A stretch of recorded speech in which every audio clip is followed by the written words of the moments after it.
Hello,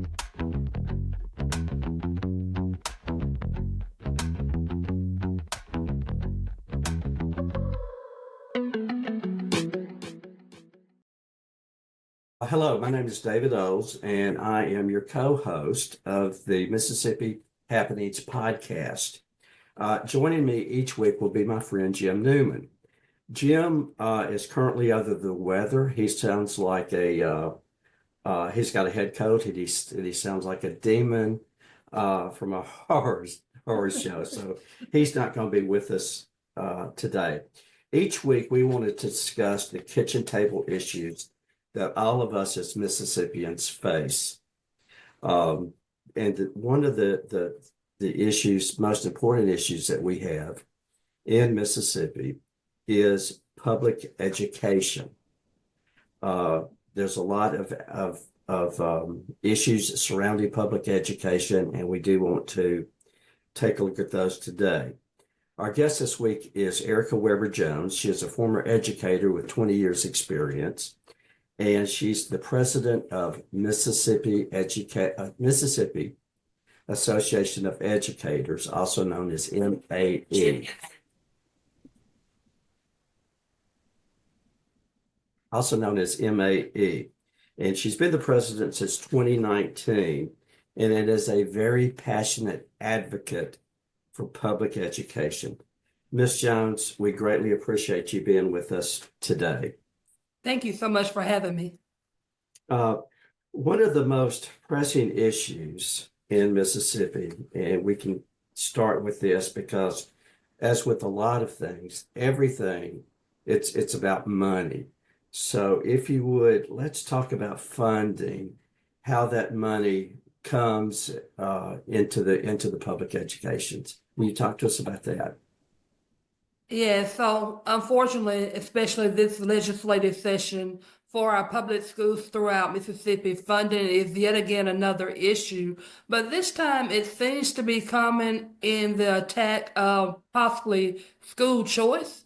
So that is something that we are working around, kind of keeping our ears on the ground to what that looks like. As many of you all know, our schools here in Mississippi greatly depend on funds from the legislature. In many of our rural areas where there's no industry, they greatly depend on those funds. And so at MAE, we just really advocate around the public funds staying in our public schools.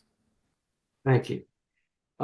What is school choice vouchers, and how does that affect funds for public education?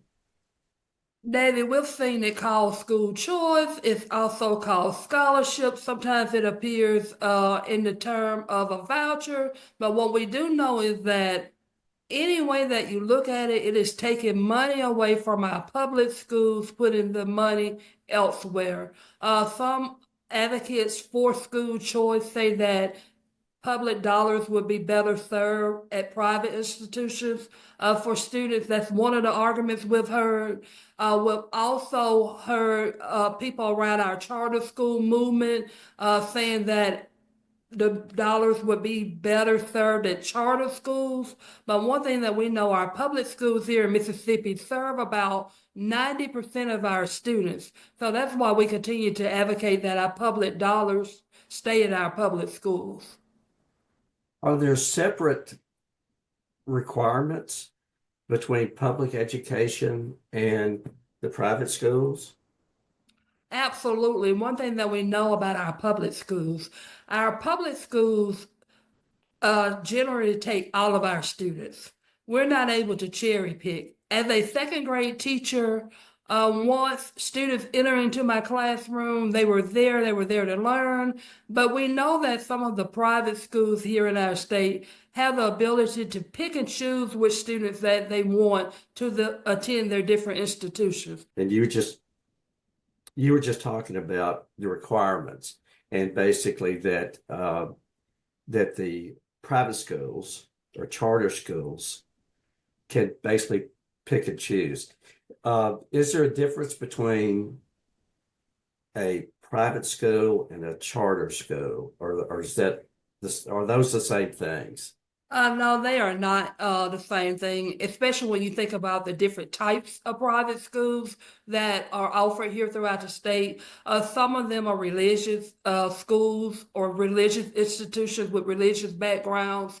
Another type of private school would be one that the parents pay a particular tuition for students to attend. When we think about our charter schools operate on a different version than what our private schools operate on. Similar to a private school, charter schools sometimes do have clauses that allow them to pick and choose which students they want to attend, and you just won't see that at a public school. Public schools generally are required to accept all students. Gotcha. Are there different requirements for teachers going from a public education system to a private or charter school? Absolutely. In our public school systems here in Mississippi, educators are required to have certification to teach in a certain grade level, to teach certain subjects. You won't find that at charter schools. Many times, those educators there are not certified or have gone alternate routes in order to be placed in those institutions to teach. And charter schools really do not have the same requirements that our public schools have when it comes to certification. Okay. What about children with learning disabilities? In our public education system, how do you um, educate those with learning disabilities? In our public schools, we take all students in, and so once a learning disability has been discovered, we have educators inside of that public school who can work with our students. For example, we may have an autistic student who require additional one-on-one interaction with an adult, so that might be the case. We also have special needs students who require diaper changes, one-on-one with walking, one-on-one with feeding. You can find that inside of a public school that would be housed inside of our exceptional education department. So students are welcome and are able to receive the help that they need. I can't speak on charter schools if they're able to accept that, and I'm not for sure a private school offer that type of help as well. Are the the private schools or charter schools, they don't necessarily have to accept a child with disabilities or with learning disabilities. Is that correct? They have an That is option. correct. Yes, that Oh, is correct. Charter schools and private schools have their own regulations that they go by, and they can kind of craft those regulations to fit the needs of their particular institution. thank you. That's great information. Because it is so important that all children receive an education, and even those with special disabilities and also with learning disabilities. So that is so extremely important. Um, Last year, I understand that there was changes with the MAEP, which is, and correct me because I always get this wrong, Mississippi Adequate Education, and what's the last one? Program. Program. I always get it wrong.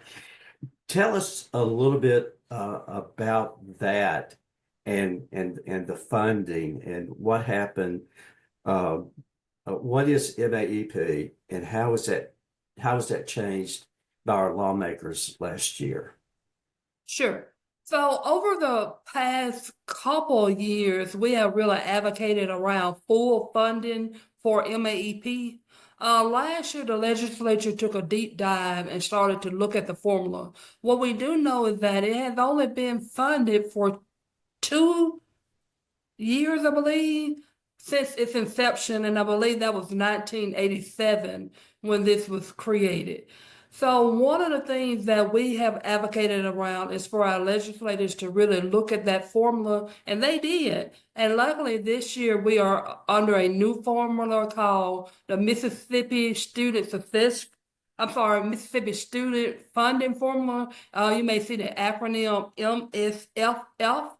So this is our first year under that formula. So some of the things that we advocated around was really changing the way that the formula was set up and placed in. One of the most significant changes would be around how the funds are contributed to different districts across Mississippi.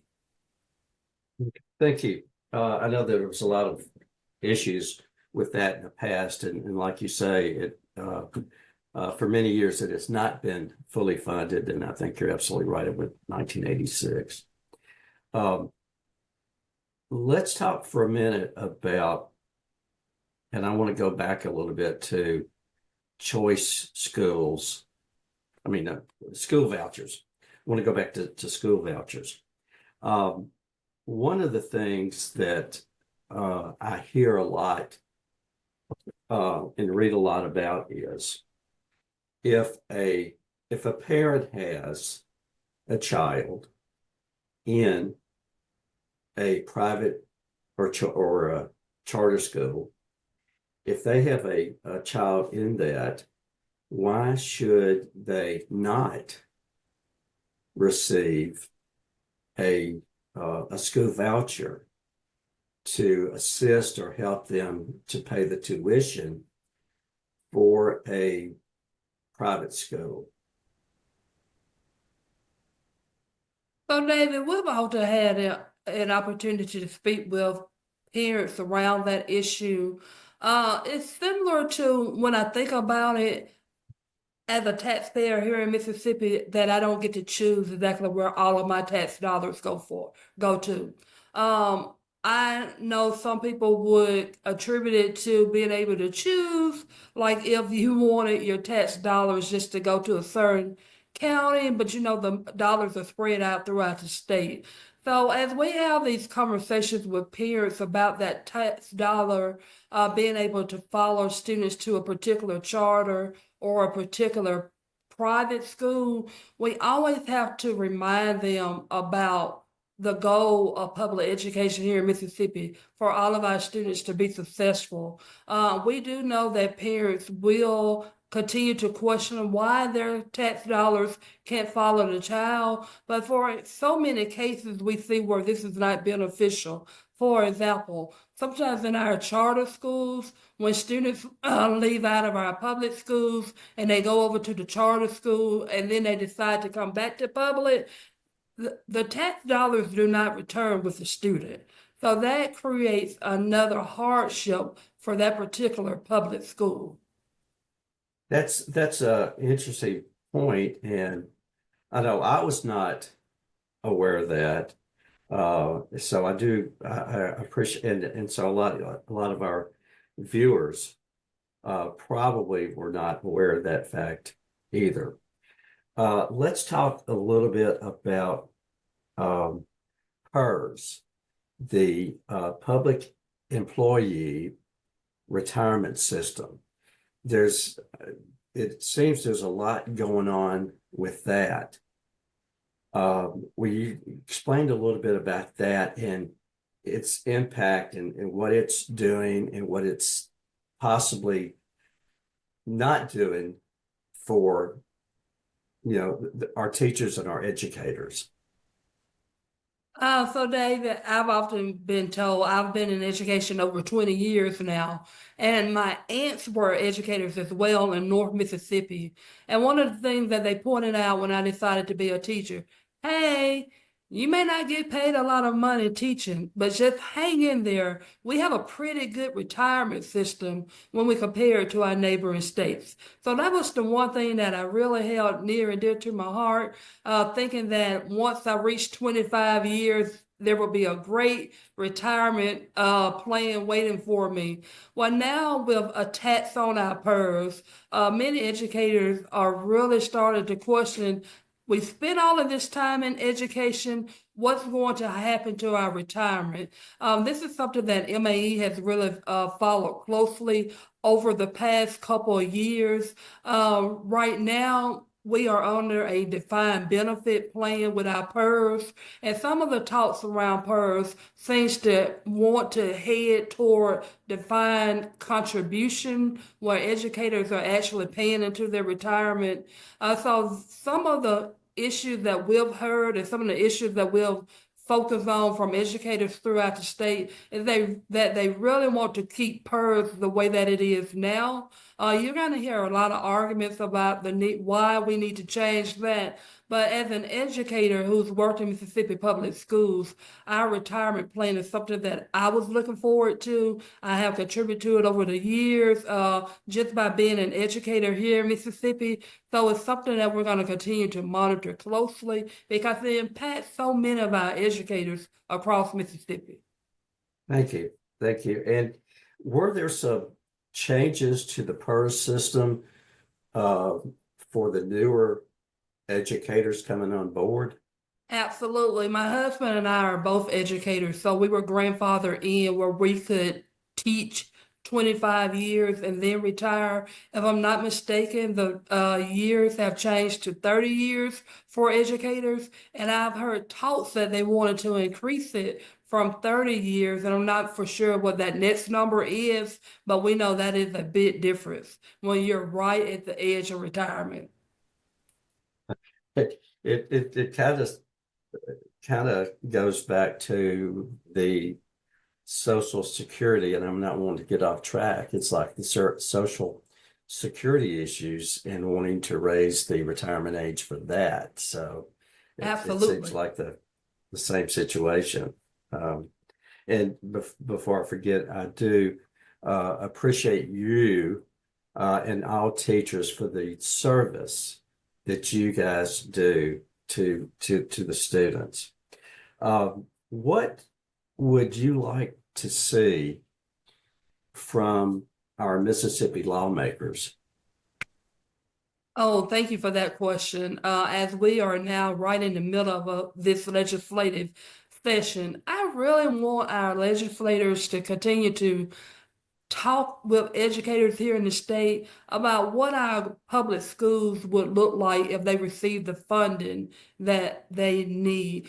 We do know that we're working with the new formula, the Mississippi student formula that has been in place that has replaced MAEP. So just actually continuing to fund that formula so that our public schools throughout the state receive the resources that they need. And then I would love for our legislators to take a look at community schools and what they could do to help our public schools throughout the state. For those listeners, community schools are those schools that we find right inside of neighborhoods.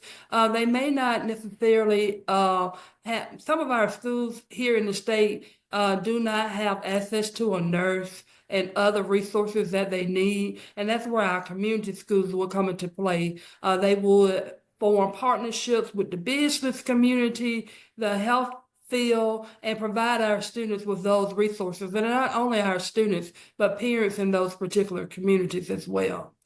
And they would be up under the public school umbrella. So not creating a new system, just ensuring that our schools inside our various communities throughout the state are well equipped to serve our students. Fantastic. Thank you so much on that. And what would you like to see from, well, let me ask you this, and Aaron may have to stop to this.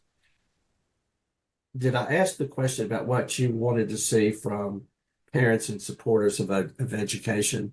No, but I would love to speak on that. Okay, let me ask that question again. Okay, well, Ms. Jones, what would you like to see from parents and supporters of public education? So, David, I would really love for our parents to support our public schools in the areas that they reside in. Our public schools service over 90% of our students here in Mississippi. And as a second grade teacher, I want to just talk for a moment about how important it is to collaborate with parents in order to have an education system that impacts everyone, that is successful for everyone. That engagement, parental engagement, is so important as students enter into our classrooms each day. Teachers just simply cannot do it alone. We need the support and the help of not only our parents, but our communities as well. Thank you. Thank you for that.